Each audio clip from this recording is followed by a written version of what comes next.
ಕರ್ಣನ ಕವಚ ಮತ್ ಕುಂಡಲ ಈಗ ಎಲ್ಲದವ್ ಆ ಮಹಾಭಾರತದ ಒಂದ್ ಎಪಿಸೋಡ್ದಾಗ ಕರ್ಣ ತನ್ನ ಕುಂಡಲ ಮತ್ ಕವಚ ಒಂದ್ ಬ್ರಾಹ್ಮಣಿಗ ದಾನ ಮಾಡೋದ್ ನೋಡಿದ್ದ. ಆ ಬ್ರಾಹ್ಮಣ ಮತ್ ಬೇರೆ ಯಾರು ಅಲ್ಲ, ಸಾಕ್ಷಾತ್ ಇಂದ್ರದೇವ.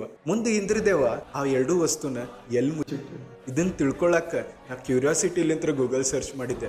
ಅವಾಗ ನಂಗೆ ಈ 3 ಥೇರಿ ಸಿಕ್ಕು. ಒಂದನೇ ಥೇರಿ ಪ್ರಕಾರ ಇಂದ್ರದೇವಾಗ ಆ ಛಲದಿಂದ ಪಟ್ಕೊಂಡಿದ್ದ ವಸ್ತು ದೇವಲೋಕಕ್ಕೆ ತಗೊಂಡೋಗಕ್ ಆಗ್ತಿರಂಗಿಲ್ಲ. ಅದಕ್ಕೆ ಅವರು ಒಡಿಸಾದಾಗಿರೋ ಕೊರ್ನಾಕ್ ಟೆಂಪಲ್ದಾಗ ಅದನ್ನ ಮುಚ್ಚಿಟ್ರಂತ. ಕೊರ್ನಾಕ್ ಟೆಂಪಲ್ ಸೂರ್ಯದೇವ ಇರೋದ ಆಸ್ಥಾನ.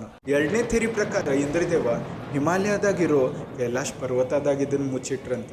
ಹೇಳ್ತಾರ ಜಗತ್ದಾಗ ಇನ್ನೂ ಮಟ್ಟ ಯಾರು ಕೈಲಾಶ ಪರ್ವತ ಹತ್ತಿಲ್ಲಂತ. ಯಾರ ಹತ್ತಾಕ್ ಹೋದ್ರ ಅವ್ರ ಹೊಳ್ಳಿ ವಾಪಸ್ ಬರಂಗೇ ಇಲ್ಲ.